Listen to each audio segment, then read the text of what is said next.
Please help me and join me to welcome the guest of honor, Yang Berhormat Datuk Seri Anwar Ibrahim, the Prime Minister of Malaysia, to be on the stage and deliver his speech. Yang Berhormat, please. Assalamualaikum warahmatullahi wabarakatuh. Malaysia, a nation which major civilizations interact in the mainstream of social political development, stands uniquely positioned to be a beacon of discourse. Yes, Islam is the religion of the Federation. Yes, we have this interaction with the Chinese and Confucianism. Yes, with Hinduism and the Indian culture and philosophy. And of course, the indigenous tribes. We can see this from and see the differences as an opportunity to sow the seeds of discord, or alternatively, as our sages and teachings of the past have guided us, we use these to fortify our strength through this ethical governance. Our diverse heritage offers us a unique opportunity, perspective, to be at the forefront in shaping a new era of global ethical governance.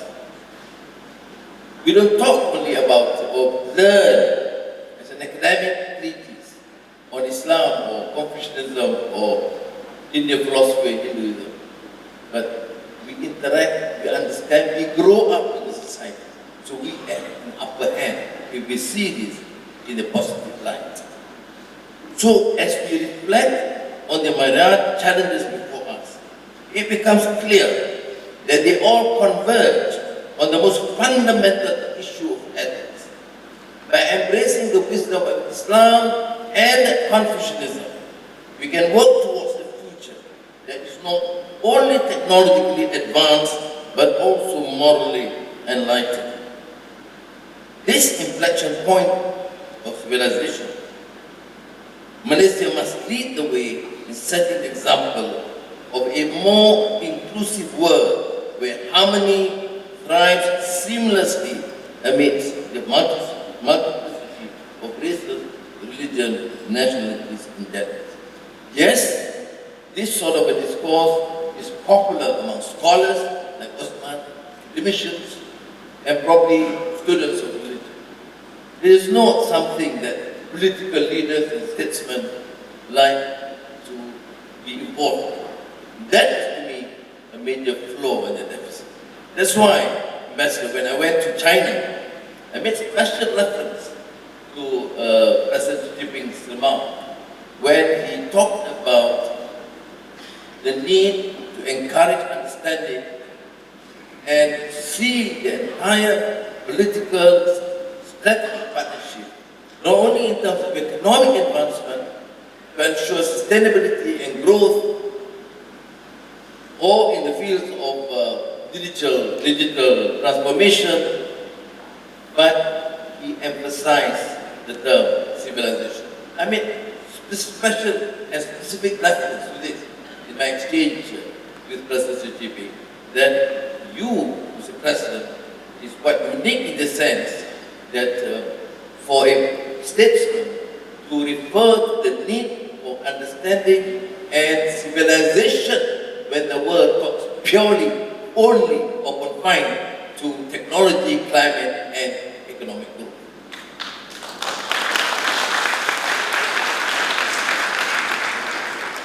Toshiko Izutsu, the Japanese Islamic scholar, philosopher,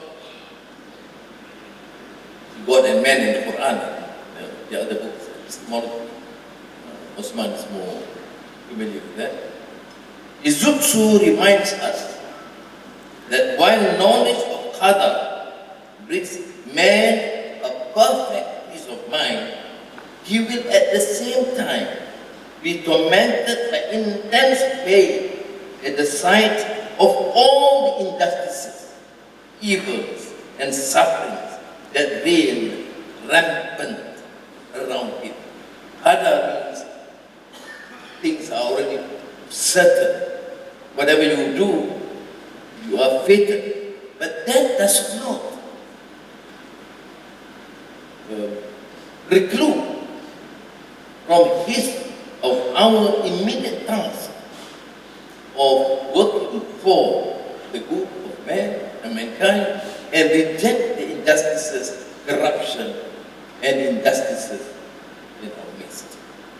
Let us therefore forge ahead with a renewed conviction grounded in the sound principles of Islam and Confucianism and not be influenced by the likes of Huntington's clash of civilization that can only survive, succeed with Western civilization.